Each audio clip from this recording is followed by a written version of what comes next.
Packers 27, Bears 31. And let's talk about those Chicago Bears, man. I don't know how you felt, but at halftime of that game, I was ready to be let down. I was like, oh man, unbelievable. We got that great start from the Panthers-Rams game, unexpected. And now like the Bears are going to get blown out here, but the Bears do what they've done all season, which is claw back. They don't quit. They fight. They get crazy in the fourth quarter. This from Next Gen Stats, from 6 minutes and 51 seconds in the second quarter to 2:59 in the fourth quarter. The Bears win probability never exceeded 25%, reaching a minimum of 3%. Yeah, this is what the Bears have been all season. I think it was a really impressive win. I'm curious what you think about some of the nuances of the performance here from Chicago. You can take this to Caleb Williams, who had 300 passing yards, 2 touchdowns, 2 picks, one of the best throws you're ever going to see on 4th and 8 to Rome Odunze. You can take this to Colston Loveland, who was a monster in this game. You could take it to the Ben Johnson of it all. What are your thoughts about a wild Bears game here on Saturday night? Yeah, the Packers going to be killing themselves because they should have beaten Chicago 3 times. Instead, they lost the second game in the regular season to a crazy comeback, and then they lose these, the same type of game in the playoff. Again, Chicago's win expectancy, as you said, getting just below the 0 level, and somehow they bailed this game out. When I was rewatching this game halfway through, it's like I'm trying to remind myself Chicago actually wins this game because it looks like such a lost cause. But to me, the story. And again, this screws it up for fantasy next year. But Colston Loveland, could you keep it down a little bit? Oh, 15, no. Everybody was back. Odunze, I know Odunze might not be 100% or he might not be full sharpness, but he's in uniform and Burns in uniform and Moore's in uniform. All the chips are in the middle. You got to win. And he gets a 15-target game. He gets 8 for 137, and that doesn't include the 2-point conversion that they had to have. So I always say, goal line equity is a lot of times described in those. I want to see who's targeted on 2-point plays because those the things matter to me too, because they could lead to future touchdown opportunities. So when Chicago had to have it, Colston Loveland was their guy. He looked like a totally different. We see this a lot with rookies. Sometimes it just takes a while for them to get their feet wet, to get their confidence, to get the trust of their teammates, whatever it is. But Loveland looked like a different player over the final third of the season. I went from, okay, he's definitely a top 10 tight end next year to, man, could I rank him 7? Could I rank him 6? Now it's like, I have to leave a draft next year with Colston Loveland. I'm not going to sit that out. If this is real, it wasn't that long ago. I was wondering if like Ty Warren was the better player, and not like Warren did anything wrong. I realized, the quarterback run out was unfortunate, and the Colts offense the last 6 or 8 weeks had like no chance. I don't hold any of that against Ty Warren, but Colston Loveland looks like a monster. He's somebody who's going to be the tight end 1 in fantasy some year. It'd be maybe irresponsible to expect it next year, but look, Kelsey may retire. We may be at kind of at a sea change point for tight ends. You're going to want to be on this ship. And again, he was, I thought, the most dynamic player on the field on Saturday night. Dynamic is the right word for it. The usage for him, they line him up and get him isolated against corners. They line him up and get him isolated against linebackers. He's incredible. Like to me, I think the conversation with him begins. You probably can't rank him over Trey McBride, but I think it begins at tight end too. Like I could Is it crazy to rank him over Brock Bowers? We don't even know what the Raiders situation is going to look like next year. I mean, it's probably going to be pretty good, taking Fernando Mendoza number 1 overall, but we don't even know the head coaches. We don't even know who's calling plays right now.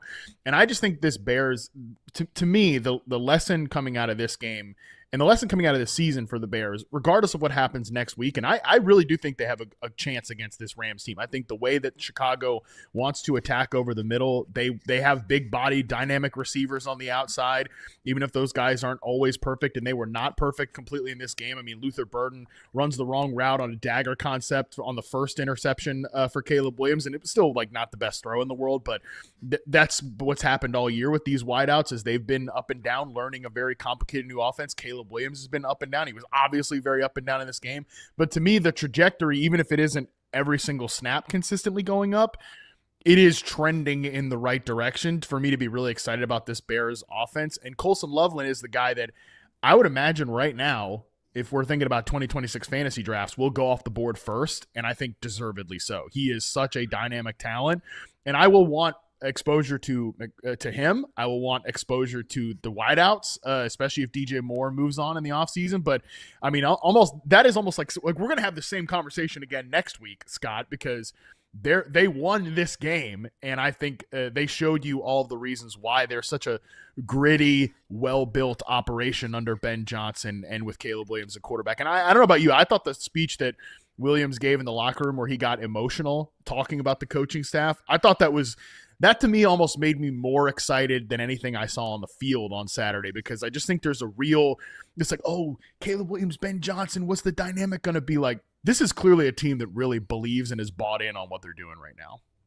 Yeah, one of the big stories of the NFL season was adults in the room in Jacksonville, adults in the room in New England, adults in the room in Chicago, and they were the three of the most improved teams and all playoff teams and all fantasy fun teams. And it's, again, getting the coach right, getting the play designer right. Caleb Williams taking a big step up in his second season, using his athleticism, but making better decisions, getting the sack rate trimmed down. And just one more word on Loveland. When you're going to take a tight end with a proactive pick, you have to ask yourself, could this player lead the team in targets? Could he lead the team in touchdowns? Could he be the guy they go to on a gotta have it third down, fourth down play? Or I mentioned that 2-point conversion late in that game, and Loveland checks all of those boxes. Plus, he was drafted by the new infrastructure there. Some of the other players were inherited, so they had big plans for him. And isn't it fun? You look at Player Profiler, who was his comp? The number one comp to Loveland was Trey McBride coming out of college, and now we are after McBride's off the board. We at least have Loveland on speed dial. Probably, I guess he would land in the top 5 tight ends next season. I think that's reasonable for him. Yeah, Destiny top 5 tight ends, no question about it.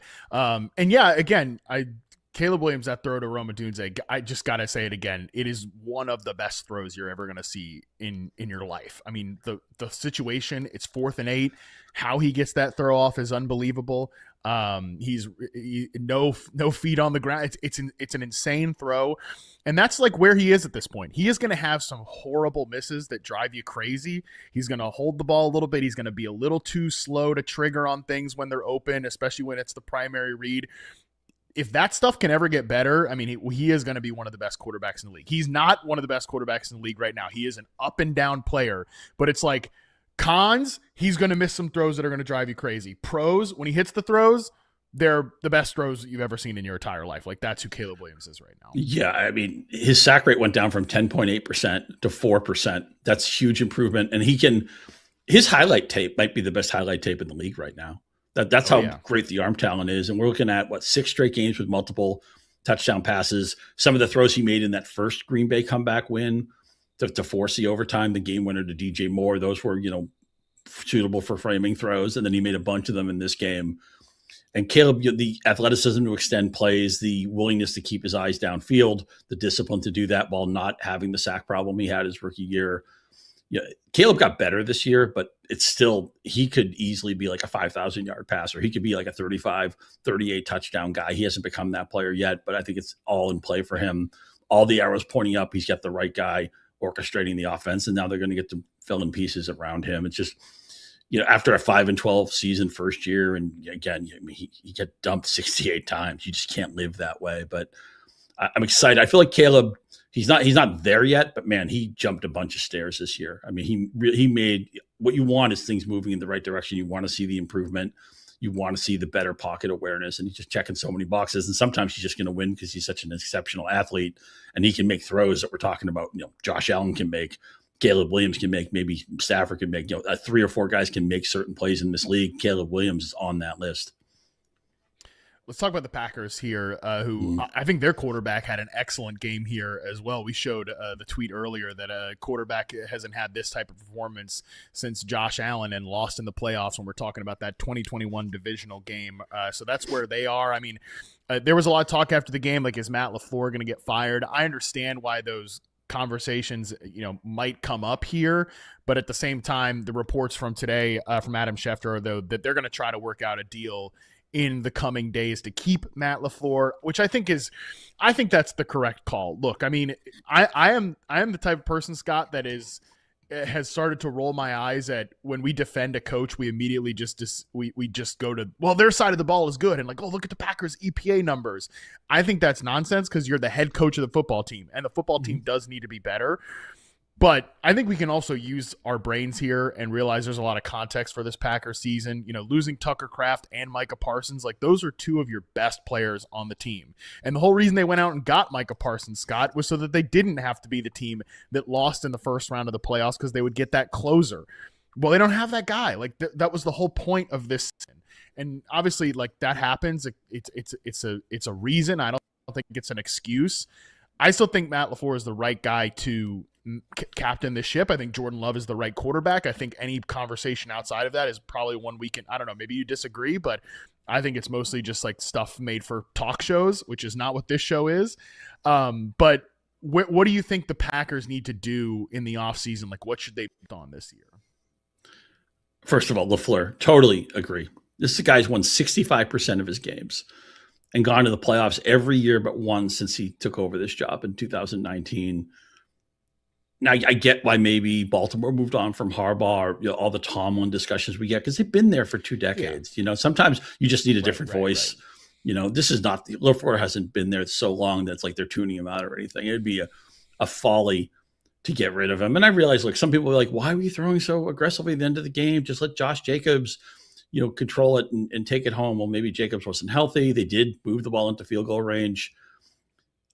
It's a right answer. LaFleur's a right answer. What did they lose this year, right? They lost Parsons, their most important defensive player. They lost Kraft, the most important part of their passing game. And then Love missed a chunk of the season down the stretch. And then they finally had to mail in that last game. Malik Willis. And, you want to proof that Matt LaFleur is a great coach. Look how decent this offense was with Malik Willis. We talked about backup quarterbacks maybe being started for somebody else. He's a free agent this year. They were a good team with Malik Willis playing quarterback. Now, of course, Willis deserves a lot of credit for that, and he's probably going to get a big bag of money for it. And, good for you. You deserve it. I can't wait to see him be a starter next year. But Matt LaFleur's fingerprints are all over that. So, I would say with Green Bay, keep doing what you're doing. Hope you run a little bit luckier with the injuries, and it's going to be a very competitive division. Obviously, everybody had a winning record this year. The Vikings, 5 in a row to end the season. If not for quarterback problems, they'd be in the playoffs. Detroit will still be good again. Can't wait to see who fills their offensive coordinator chair with a lot of interesting candidates floating around. But now Green Bay, Love's the right answer. LaFleur's the right answer. We saw Christian Watson start to play better down the stretch when he was healthy. I know Romeo Doubs is a free agent. I would like to see LaFleur maybe lean on his better players when he identifies them in the receiver room. I think sometimes he's a little bit platoon happy, but they ran unlucky with injuries. For them to get to the playoffs and basically have a playoff game theirs to be won, Chicago took it away from them. That happens, but I still think this is a successful season for the Packers. That's where I come down as well here. And like I said, I think there are legit things you can criticize LaFleur on. I agree with your point about the platooning in the receiver room. Dobbs is a free agent. I wonder if he's back. I think he might have played himself, especially again. Great final game here from him. 8 catches, 124 yards, and they were just smoking the Bears in man coverage all day, and Dobbs is a big part of that. I wonder if he's played himself into a bigger deal elsewhere, and then we could talk about a 4 receiver room of Jaden Reed, Christian Watson, Matthew Golden, and Dontavian Wicks is back. So I think there's enough depth there. You drafted Savion Williams last year. I think he's mostly a gadgety player, but we'll see about that. I think actually you mentioned Josh Jacobs. That's one thing that is, I think with LaFleur, the biggest criticism I would give him is that I think at times he's coached this team with a lack of awareness of where the team is. And I think specifically in the run game, we don't talk about this enough because Josh Jacobs was mostly good in fantasy this year because he scored a bunch of touchdowns. I think the run game left a lot to be desired throughout the course of the year. And I think some of that has to do with Josh Jacobs constantly playing through injuries, which is great. Like, he's a warrior. That's awesome. But I think it hurt the team at times. Maybe you need I think Emmanuel Wilson, who's a free agent, had a couple of nice moments this year, but maybe you need a better second pitch at running back to give like a true platoon here. I think you could look at some of the offensive line additions that did not work out for them. Maybe you think about that, but that to me is, from what I've got my eyes on this offseason, I think especially if Kraft is back and is close to 100%, you're good. Like in the pass game, you're good. And Kraft being there really helps the run and pass game in a lot of different ways. I'm not saying like you need to move on from Josh Jacobs or anything, but I would think about like, we can't do that again, which is just, when Jacobs is healthy, we're saddling him up with 19 carries, 1 for Wilson, 1 for Brooks, like kind of your secondary guys, and just slam his head into the wall over and over again for 3 to 3.5 yards per carry. And that's what I think did them in a lot in the second half was you're playing a little too conservative, and that allowed a team like the Chicago Bears to get back into the game twice against you this season. Can't ignore in Jacob's 7th season, his efficiency stats all went down. Yards per carry, yards per catch, a success rate, and he wasn't the same player in the second half of the year. So not just the injuries in season, but you just wonder how much of the workload he's absorbed for 7 years. When does that come due? I don't think I'll be proactive drafting Jacobs next year, although I'll still think he'll be an effective player. But you raise a great point. Is it time for this backfield that was usually like an 85-15 or a 90-10? Is it time for maybe a 65-35 or even a 60-40 if they have a decent number 2 running back? Yeah, maybe that's the guy they wanted Marshawn Lloyd to be, and he was just never healthy at any point during his NFL career. So I think at some point you can look at that, and I think that will happen this offseason. Okay, we are going to take a quick break. When we come back, we'll continue to talk about the games from Wild Card Weekend right after this. Bills 27, Jaguars 24. This was, I think, the best game and the most enjoyable game of the Sunday slate here. Maybe not quite as electric and crazy as some of the Saturday games, but still a really excellent one that included Josh Allen, to me, just taking this game over. Scott, I wonder what some of the nuances you saw here, but I expected Jacksonville to be able to shut down the Bills' ground game. I talked about that with Joel on the preview show. That happened. 15 carries, 46 yards for James Cook, and ultimately it was just Josh Allen putting. And not all of the reason why they won. Obviously, the defense made some great plays on the other side of it as well. But this was a game that if they were going to win, Buffalo against a really good Jaguars team, not just like cutesy, they're here, whatever. Oh, that's so nice. Like, no, this is a good Jaguars team. If they were going to win, Josh Allen was going to have to be Superman. He was Superman in this game. He sure was. Yeah, this was a blast of a football game. 7 lead changes. And after a little bit of a slow start from both of the offenses, the teams really got going in the second half, and particularly the fourth quarter, just haymaker after haymaker. And then you had strategy decisions, and you had fourth down decisions, and you had game theory decisions. Should Buffalo score right away? No, don't score right away. Just get to the 1-inch line, run some more clock. And I hate the way the game ended. It was such a fun Jacksonville season. I hate to see Trevor Lawrence throw a bad pick to end the game, but I expected this was going to be a blast of a game. I expected eventually it got to 51 total points. It took a while. It took 4 touchdowns in the fourth quarter between the teams to get home, but we eventually got there.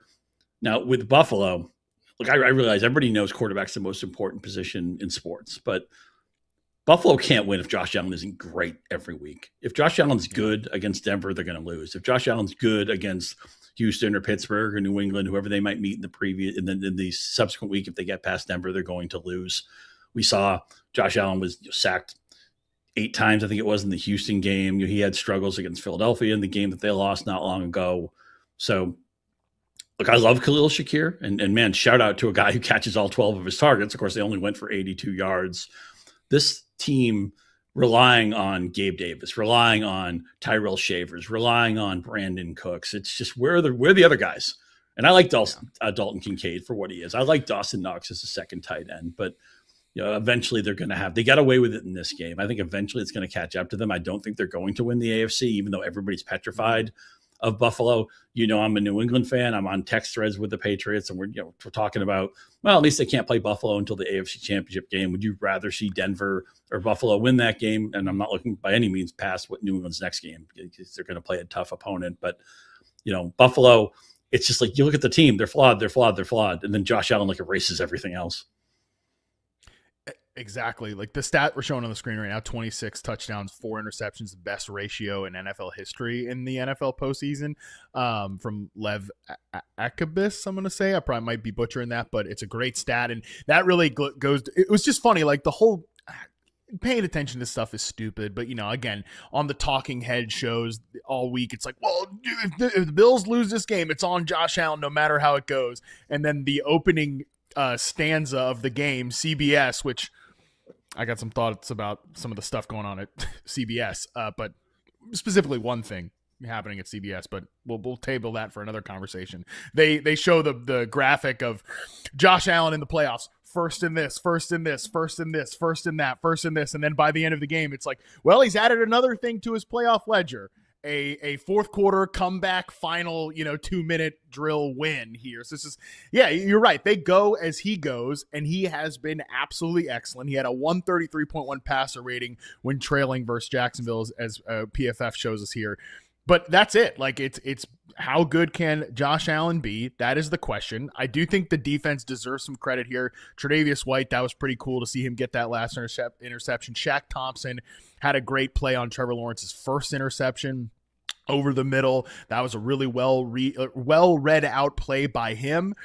So the defense is definitely a big part of this. But yeah, offensively, it's about Josh Allen. It just is. I do think Joe Brady had a nice game. I think they used Khalil Shakir as an answer to pressure from a tough Jacksonville front. That was good to see.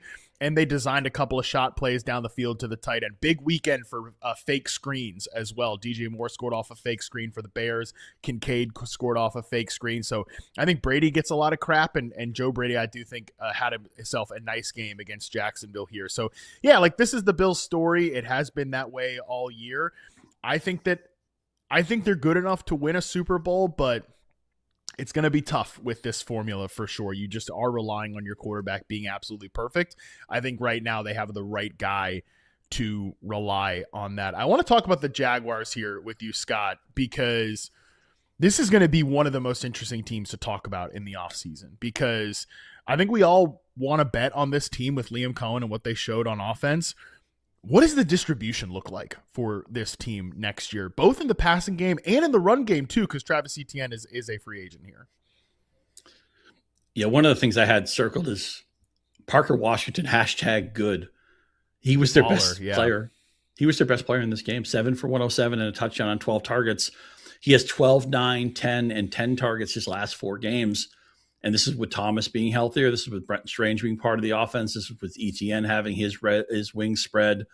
So obviously next year they'll have Hunter back, and kind of a washout year for him. He was unproductive, and then he got hurt. He missed half the season. And Thomas was one of the big bust players of the year, NFL and fantasy. It's just, they added Myers in the middle of the year. He was a big help to them, and they extended him. But Parker Washington is too good not to play, and he's just not. Mm-hmm. A lot of times people just look at these tertiary receivers. Oh, they're slot guys. Oh, they're limited route tree guys. I see Washington winning downfield an awful lot of the time, and yet he can win on drags. He can win on quick passes, on outs and stuff.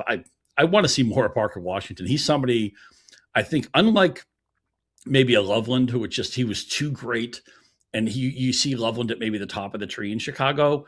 I think Washington's going to be screened by enough other players in Jacksonville that I think he's just somebody. Circle him in your mind or in your notebook or in your spreadsheets or whatever you start doing your preseason prep.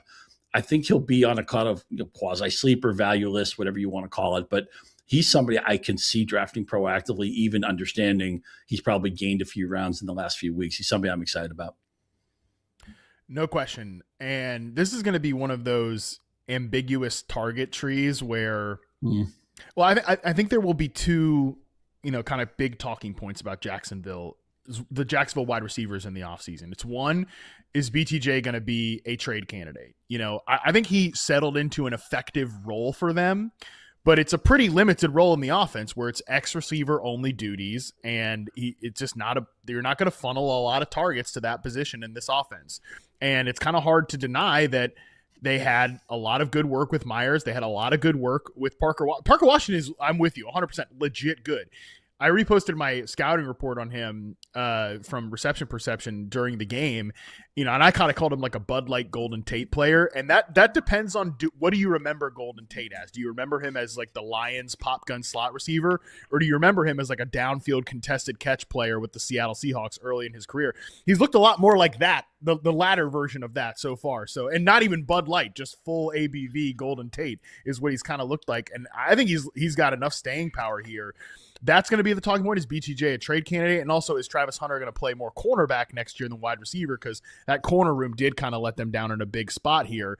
Maybe neither of those things happen. Maybe one does. Maybe both do. We don't know.